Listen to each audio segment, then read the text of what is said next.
Hi, welcome to Prabhas veggie world. ഞാൻ ഇന്നിവിടെ വന്നതൊരു baked potato ബാസ്ക്കറ്റുമായിട്ടാണ് കേട്ടോ. പൊട്ടറ്റോയിൽ ഒരു ഫില്ലിംഗ് ഒക്കെ വെച്ച് ചീസും സോസും ഒക്കെ ആയിട്ട് ഒരു വെറൈറ്റി സ്നാക്ക് ഐറ്റമാണ്. ഇതുവരെ നമ്മുടെ ചാനലിൽ ബേക്ക്ഡ് ഡിഷ് ഒന്നും കാണിച്ചില്ലായിരുന്നു. ഇതൊരു സിമ്പിൾ ബേക്ക്ഡ് ഡിഷാണ്, ഈസി ആയിട്ട് ഉണ്ടാക്കാം, എന്നാൽ ഹെൽത്തിയുമാണ്. അപ്പൊ എല്ലാവരും കണ്ടു നോക്കൂ, ഇഷ്ടപ്പെട്ടാൽ അറിയിക്കണേ. അപ്പൊ നമുക്കിനി വീഡിയോയിലേക്ക് പോകാം. നമ്മുടെ ബേക്ക്ഡ് പൊട്ടറ്റോ ബാസ്ക്കറ്റ് എങ്ങനെ ഉണ്ടാക്കേണ്ടതെന്ന് നോക്കാം. അതിനായിട്ടൊരു ഫില്ലിംഗ് ആണ് റെഡിയാക്കേണ്ടത്. ആദ്യം ഒരു പാൻ വെച്ചിട്ടുണ്ട്. പാനിലേക്ക് ഞാൻ 1 ടേബിൾ സ്പൂൺ ഒലിവ് ഓയിലാണ് ഒഴിക്കുന്നത്. നോർമൽ ഓയിലും ഒഴിക്കാം, കോക്കനട്ട് ഓയിൽ പാടില്ല. 1 ടീസ്പൂൺ ചോപ്ഡ് ഗാർലിക് എന്നിട്ട് അതൊന്ന് നന്നായി ഇങ്ങോട്ട് സോട്ടാവട്ടെ. ഗോൾഡൻ കളർ വേണ്ട. ഇനി അതിലേക്ക് ഒരു 3 ടേബിൾ സ്പൂൺ ചോപ്പ് ചെയ്ത് വെച്ചിട്ടുള്ള ഒനിയൻ ഇട്ട് കൊടുക്കാം. അതും ഒന്ന് പച്ചമണം മാറുന്നവരെ വഴറ്റി കൊടുക്കാം.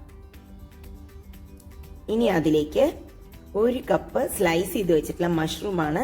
മഷ്റൂം ഞാൻ ചുടുവെള്ളത്തിലിട്ട് കുറച്ചു നേരം ഇട്ട് വെച്ചതായിരുന്നു. അപ്പം അതിനെ നന്നായി പിഴിഞ്ഞെടുത്തതാണ്. ഇല്ലെങ്കിൽ മഷ്റൂമിൽ വെള്ളം ഇറങ്ങും. വെള്ളം പോകുന്നവരെ ജസ്റ്റ് ഒന്ന് സോട്ട് ചെയ്തെടുക്കാം. ഇനി അതിലേക്ക് കുറച്ച് ഉപ്പും കൂടി ആഡ് ചെയ്ത് കൊടുക്കാം. ഇപ്പം മഷ്റൂമിൽ വെള്ളമൊക്കെ പോയിട്ടുണ്ട് കേട്ടോ. ഇനി ഇതൊന്ന് നന്നായി സോട്ട് ചെയ്ത് കൊടുക്കാം.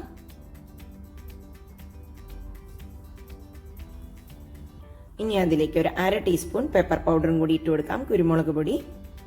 ഇതിലധികം ഞാൻ എരിവ് വേറെ ഒന്നും ചേർക്കുന്നില്ല.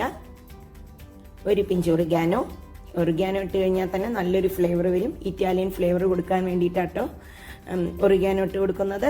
നല്ല അടിപൊളി മണം വരും. ഒന്ന് നന്നായി മിക്സ് ചെയ്യാം. ഇനി അതിലേക്ക് 3 ടേബിൾ സ്പൂൺ ഗ്രീൻ കാപ്സിക്കം ഇട്ട് കൊടുക്കാം. ഞാൻ കളേർഡ് കാപ്സിക്കംസ് ആണ് യൂസ് ചെയ്യുന്നത്, അപ്പം നല്ല കളർഫുള്ളും കൂടി ആയിരിക്കും. 3 table spoon yellow capsicum, 3 table spoon red capsicum. ഇതൊക്കെ ഓപ്ഷനിലാണ് കേട്ടോ. ഇതിനെ ഒന്ന് നന്നായിട്ട് സോട്ട് ചെയ്തെടുക്കാം. കാപ്സിക്കംസ് ഒക്കെ റോ ആയിട്ട് തന്നെ കഴിക്കുന്നതുകൊണ്ട് ഇത് ഒരുപാട് വേവേണ്ട ആവശ്യമില്ല.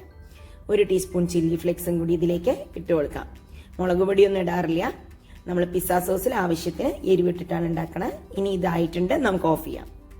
അപ്പം ബേക്ക്ഡ് പൊട്ടറ്റോ ബാസ്ക്കറ്റ് എങ്ങനെ ഉണ്ടാക്കാം നോക്കാം. ഇനി അതിനായിട്ട് ഞാനൊരു 4 മീഡിയം പൊട്ടറ്റോ വേവിച്ച് മാഷ് ചെയ്തെടുത്തതാണ്. ഉപ്പിട്ടിട്ടാണ് വേവിച്ചിരിക്കുന്നത്. 1 cup mushroom filling, 1 cup home made pizza sauce. Pizza സോസിന്റെ റെസിപ്പി ഞാൻ ബ്രെഡ് പിസ്സയിൽ ഉൾപ്പെടുത്തിയിട്ടുണ്ട്, കാണാൻ മറക്കരുത് കേട്ടോ. ഞാൻ ഡിസ്ക്രിപ്ഷൻ ബോക്സിലും ഇടാം. 1 cup mozzarella cheese, oregano just ഒരു സ്പ്രിങ്കിൾ ചെയ്യാൻ. ബട്ടർ മെൽറ്റ് ചെയ്തിട്ടുള്ള ബട്ടറാണ് ഗ്രീസ് ചെയ്യാൻ വേണ്ടിയിട്ട് മോൾഡിൽ. ഞാൻ ഇതിനായിട്ട് കപ്പ് കേക്കിന്റെ മോൾഡാണ് എടുക്കുന്നത്. അതിനെ നമുക്കൊന്ന് ബട്ടർ വെച്ചിട്ട് നന്നായി ഒന്ന് ഗ്രീസ് ചെയ്തെടുക്കാം. ബട്ടറും മഷ്റൂമും ഒക്കെ ആയിട്ട് നല്ലൊരു ഫ്ലേവർ ഉണ്ടാവും. പൊട്ടറ്റോന്റെ കൂടെ ആകുമ്പോൾ നല്ല ഫില്ലിംഗ് ആയിരിക്കും. ഇത് ഹെൽത്തിയുമാണ്.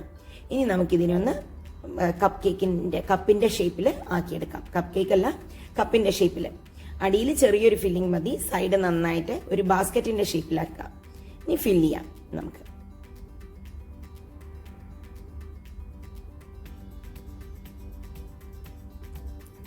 ഇനി അതിലേക്ക് കുറച്ച് സോസ് ഒഴിച്ചു കൊടുക്കാം.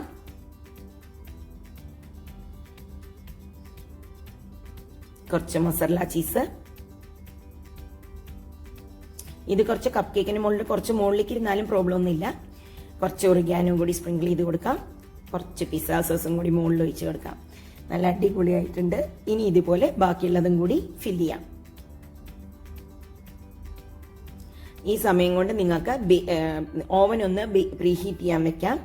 ഒരു 10-15 മിനിറ്റ് പ്രീഹീറ്റ് ചെയ്ത് ഓവനിലേക്കാണ് ഞാൻ വെക്കുന്നത്. 200 ഡിഗ്രി സെൽഷ്യസിൽ 25 മിനിറ്റ് ആണ് ഞാൻ കുക്ക് ചെയ്യാൻ പോകുന്നത്. ഓവൻ ടു ഓവൻ അത് ഡിഫറെൻ്റ് ആയിരിക്കും. ഇപ്പം എല്ലാം റെഡി ആയിട്ട് ഇനി നമുക്കിത് ബേക്ക് ചെയ്യാൻ പോകാം. ഞാനിത് ഓവനിലേക്ക് വെക്കാൻ പോകണം. ഒരു 25 മിനിറ്റോളം ബേക്ക് ചെയ്യണം. 200 ഡിഗ്രി സെൽഷ്യസിലാണ് ഞാൻ ഇത് ബേക്ക് ചെയ്യുന്നത്. ഇത് 25 മിനിറ്റ് കഴിഞ്ഞ് നമുക്ക് നോക്കാം. ഇത് നന്നായി ആയിട്ടുണ്ട്. എല്ലാ ഭാഗവും റെഡായി ചുവന്ന നല്ല ചീസൊക്കെ മെൽട്ടായി എല്ലാ സ്ഥലത്തേക്ക് ഇറങ്ങിയിട്ടുണ്ട്. നല്ല ബ്രൗണിഷ് കളറായിട്ട് മുകളിലൊക്കെ. ഇതൊന്ന് തണുത്തതിന് ശേഷം നമുക്ക് സെർവിങ് ബൗളിലേക്ക് എടുക്കാം. തണുക്കുക പറഞ്ഞാൽ 5 മിനിറ്റ് വെച്ചാൽ മതി കേട്ടോ. ഇനി അതിനെ നമുക്ക് ബാസ്ക്കറ്റിനെ എടുക്കാം. ഇത് കണ്ടോ, നല്ല ബാസ്ക്കറ്റിന്റെ ഷേപ്പിൽ തന്നെ വന്നിട്ടുണ്ട്. നല്ല ടേസ്റ്റി ഹെൽത്തി ഒക്കെയാണ്. എല്ലാവരും ഉണ്ടാക്കി നോക്കണേ. കുട്ടികൾക്കൊക്കെ വളരെയധികം ഇഷ്ടമാവും. പൊട്ടറ്റോവും ചീസും സോസും ഒക്കെ കൂടി ചേർന്നിട്ട് നല്ല ഫില്ലിംഗ് ആണിത്. ഇഷ്ടപ്പെട്ടാൽ ലൈക്ക് ചെയ്യാനും കമന്റ് ചെയ്യാനും സബ്സ്ക്രൈബ് ചെയ്യാനും മറക്കരുത്. ഫ്രണ്ട്സുമായിട്ട് ഷെയർ ചെയ്യാനും. Thank you. Keep supporting.